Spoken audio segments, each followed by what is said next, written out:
वो शक्तियां जब शरीर में इकट्ठा हो रही थी तब ध्रुव को बहुत दर्द हुआ।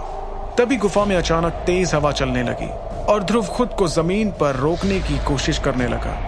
वो हवा इतनी तेज थी कि ध्रुव के पैर धीरे धीरे खिसकने लगे। फिर जैसे ध्रुव को वो शक्ति अपने दिल में जाती हुई महसूस हुई और वो दर्द के मारे चीख पड़ा। फिर उस शक्ति की रोशनी चौंधियाने लगी और तभी एक तेज धमाका हुआ। ध्रुव इस वक्त बहुत दर्द में था। करिश्माई पाउडर की शक्तियां उसके शरीर के हर एक कण से मिलती जा रही थीं और इससे उसका शरीर बढ़ता जा रहा था। अगर ध्रुव की जगह कोई और होता तो ये शक्तियां उसके शरीर में तहलका मचा देती और शायद शरीर को चीरते हुए बाहर आ जाती।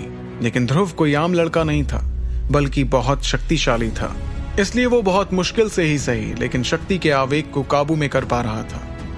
ध्रुव, शक्तियों के बवंडर को जल्द काबू करो, नहीं तो तुम जिंदा नहीं बचोगे।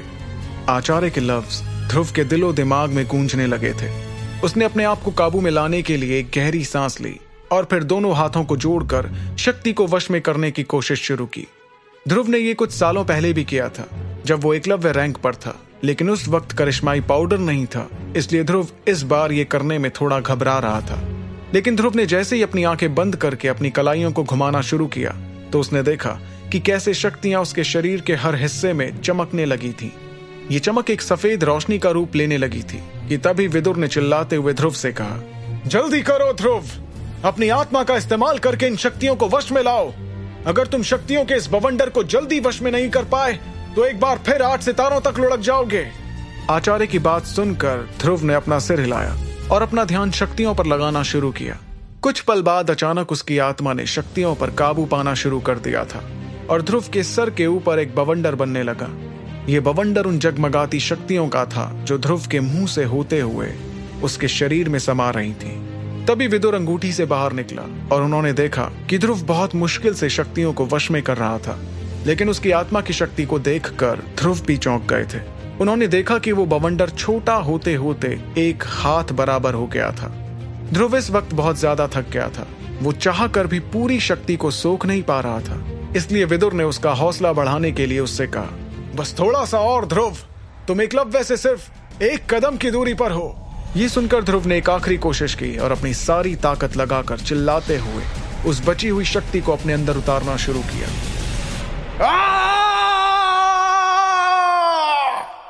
ध्रुव के दांत कड़कड़ाने लगे थे और उसकी आंखें लगभग बंद होने वाली थीं। फिर जैसे अचानक उस शक्ति की रोशनी तेज हुई और एक धमाका हुआ। उस धमाके की वजह से ध्रुव धड़ाम से जाकर जमीन पर गिर गया। उसके शरीर से एक आवाज आ रही थी जैसे इस वक्त उसके शरीर में बिजली बह रही हो।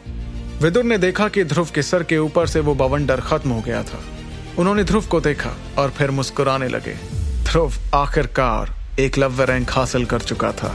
इसके बाद ध्रुव ने अपने अकड़े हुए शरीर की हड्डियां चटकाई और फिर विदुर की तरफ देखते हुए कहा, ये काम करके आचार्य। ये कहते हुए ध्रुव के चेहरे पर एक मुस्कुराहट थी जिसे देखकर आचार्य विदुर ने चेहरे पर एक गंभीर भाव के साथ कहा, ये तुम्हारी खुशनसीबी है कि पहली बारी में ही तुम शक्तियों को काबू कर पाए। विदुर की बात पर ध्रुव थोड़ा चौंक गया। उसने विदुर से कहा, खुशनसीबी? तो आप ये नहीं मानेंगे कि मैंने जबरदस्त दर्द सहन करके इन शक्तियों और इस एकलव्य रैंक को हासिल किया है? लेकिन सवाल पूछते ही उसे कुछ याद आया और उसने आगे कहा, आचार्य, अब तो मैं एकलव्य रैंक पर पहुंच गया हूँ। अब तो आप मुझे नई तकनीक सिखाएंगे ना? ये सुनकर विदुर ने ध्रुव के पिछले सवाल को नजरअंदाज कर उससे एक सवाल किया, कौन सी तकनीक सीखना चाहते हो तुम इस बार? विदुर के सवाल का जवाब देते हुए ध्रुव ने कुछ सोचते हुए कहा, ऐसी तकनीक सिखाइए।